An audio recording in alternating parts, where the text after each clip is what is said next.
And then small groups, all of these things work well in small groups.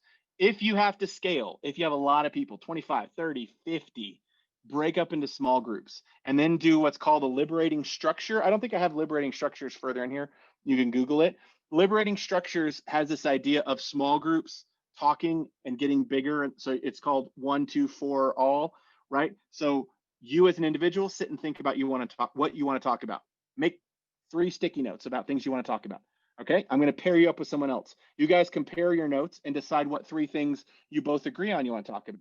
Now we're going to put you in groups of 4. You 4 get together, compare all your notes, decide what you want to talk about. And you have this bubbling up idea. You can do that all the way up until you have, if I was doing that right now with all 94 of us, that's exactly what I would do. I would say, let's open up 10 breakout rooms. Everybody go in your breakout rooms, talk about what you think you should elevate, come back with one thing. We'll pair up some breakout rooms, and then we'll do it again, and we'll eventually get to the top 3 or 4 things everyone wants to talk about. If you have tools, some tools allow you to do dot voting really easily. You can put up ideas and then people can dot vote on them. A lot of ways you can do it, but work to get to the themes that the people want to talk about. That's what we're doing here in the gathered data area. Let me move on to Lean Coffee. I'll hit the rest of these and then we'll pause for questions. Lean Coffee is a wonderful way of having a meeting. This is not to take the place of your retrospective. This is for a portion of your retrospective. So I would not do Lean Coffee for an entire hour if I had a retrospective. I would do Lean Coffee for a portion of the retrospective. And I'm going to move on because I'm a little bit behind, so I'm going to try to speed up here. Sailboat. Sailboat is another great exercise. You have this image. If you were in person, you'd put it up on the whiteboard. Virtually, you'd put this image somewhere. You'd ask people to apply sticky notes to it. What is our goal and our vision? What are the rocks and the risks that are keeping us there? What are the anchors that are holding us back? What is the wind that's helping blow our sailboat forward?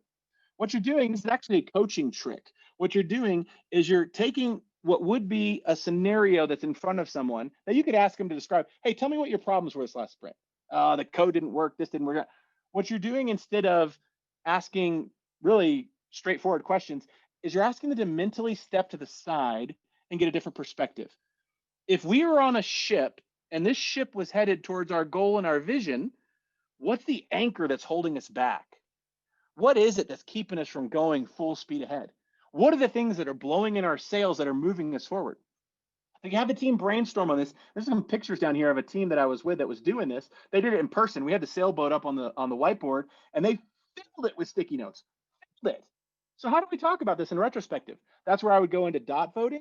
I would have some way for the people to vote for which of these they think is the highest value, which of these is going to bring the best return. And then we would take whatever it is that comes out at the top into the next phase. All right. So that's a sailboat. If you're going to do it over scale or virtually, you need some kind of a tool to do it. If you're doing it in person, just draw it on the whiteboard and use sticky notes. Works with a small group. This one, where there's so many sticky notes all over the boat, this one had 30 participants in the room. Right? So you can do it with groups. It could get even bigger, but then you run out of sticky note space. So you can use it with larger groups, but it gets a little unwieldy. Again, I would break the groups into smaller breakout rooms if I had to do it at massive scale. The last one I'll share with you is timeline. Timeline is you put this up. You say, okay, here's the beginning of the sprint, whether it's a 2-week sprint, 1-week sprint, however long your sprint is. Here's the beginning, and here's the end. Everybody on the team makes sticky notes that events that happened during the sprint and put them, if they were amazing events, so someone came along and gave us code 3 weeks early, that's an amazing thing. When did that happen? Oh, that happened right at the beginning of the sprint. We got code. Awesome. Put that up there at the amazing portion. Or what if things went bad, right? So a manager talk, right? So the manager came in and yelled at us all and it was terrible. And then they gave us extra work. That was crushing. And that happened about halfway through the sprint.